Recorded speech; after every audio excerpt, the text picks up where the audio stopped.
अरे भाई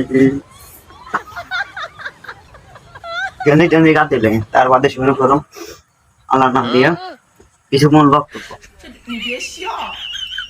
তো খাতা কলম নিয়ে বসে যাবো যাতে তারা যাতে 1 মিলিয়ন হলে নাকি তারা অনেক টাকা পাবে হ্যামস্টার কোম্পানি থেকে 26 তারিখে, তাও সেটা উন্ড করে দিবে। তো আমার একটাই ধারণা, এটা আমার কিভাবে কিছুতে আমার মাথায় ঢুকতেছে না। খাতা কলম নিয়ে বসে পড়ো,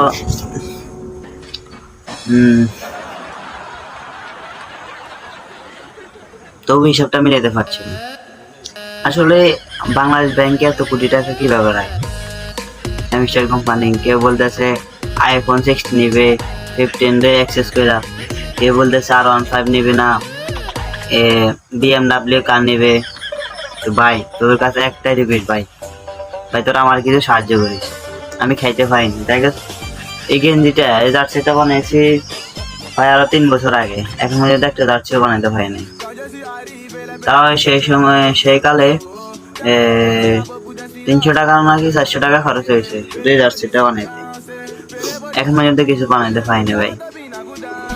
আমি তো একেবারে গরিব, আমার বন্ধু বান্ধবরা আছে এরা বড় লোক আছে, এরা বানাইবে। এখন আমার বলতেছে যে তুই কিছু দে তাহলে তোর একটা জার্সি বানাইতে পারবো।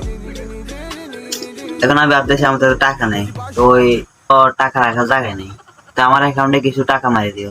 এখন বর্তমানে অ্যাকাউন্ট নাই, যদি তোমরা কেউ যদি আমাকে সাহায্য করো তাহলে আমি অ্যাকাউন্ট খুলতে রাজি আছি। আর আমি গরিব মানুষ, তো এই কিছু খাইতে পারি নাই, এখন পর্যন্ত কিছু খাই নাই, শুধুমাত্র 2টা বিস্কুট খেয়েছি, তাও লাল ছায়া দিয়ে। দুধ চা খাওয়ার জন্য ওই টাকা নেই, দুধ কিনে আনি যে দুধ চা বানাইবো, তাও এরকম টাকা আমার কাছে নাই। ভাই তোরা আমাকে কিছু সাহায্য করিস, আমি একবার গরিব মানুষ, এখনো ঘরের ভিতরে বইয়ে আছি, বাইরে যেতে রাস্তায় দোকান পাটে যেতে পারছি না, টাকা নেই। দোকান পাটে তাহলে টাকা ছাড়া তো এখন তো ছেলে ফেলে কোনো মূল্যই থাকে না, গার্লফ্রেন্ডও জায়গা দিয়ে দিই। আমার তো গার্লফ্রেন্ড নাই, আমি ওইটা থেকে আলহামদুলিল্লাহ ভালো আছি। আর কি বলবো, তোরা নাকি অনেকগুলো টাকা পাবি হ্যামস্টার কোম্পানি থেকে। ওই আমাদের মনা ভাই বলছে না, আমাদের বাংলা ছেলেরা সাহস, কত সাহস আছে, তো দেখাই দিস তোরা আমারে দে, আমরাও হ্যামস্টার কোম্পানি থেকে কিছু উপার্জন করতে পারছি। এখন গরিব মানুষকে সাহায্য করো ভাই, তাহলে ওই গরিব মানুষের 1 নাম্বার সিরিয়াল আমি আছি, তোরা আমার কিছু সাহায্য করিস। তোরা যদি অনেকগুলো টাকা ডলারে কনভার্ট করে বাংলাদেশ ব্যাংকে থেকে যদি তোরা ওই ডলারটা বাংলায় মানে আমাদের বাংলাদেশি টাকা যদি তোরা কনভার্ট করতে পারিস ভাই, তোরা আমার কিছু সাহায্য করিস আল্লাহর রাস্তায়।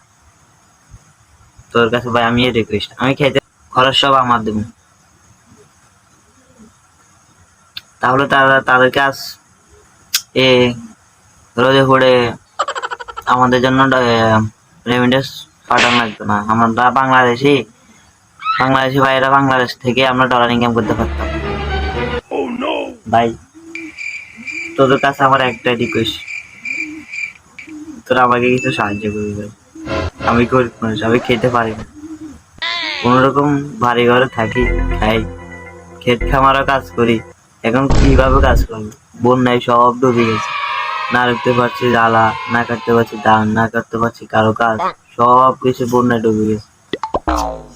বন্যার সময় আমার ঘরের ভিতরে পানি ছিল 1 হাঁটু ভাই, আমাকে মানুষের ঘরের ভিতরে নিয়ে সাহায্য করে। এখন আছে পরিস্থিতি কোন রকম ভালো ভাই, তোরা আমার কিছু সাহায্য করিস ভাই, তোর কাছে আমার একটাই রিকোয়েস্ট, 26 তারিখ লাগবে না, 27 তারিখ তোরা আমার কিছু সাহায্য করিস কেমন? যদি পাস আর কি দোয়া করি যেন আল্লাহ তাদের অ্যাকাউন্ট ভর্তি টাকা ডলার দেয়।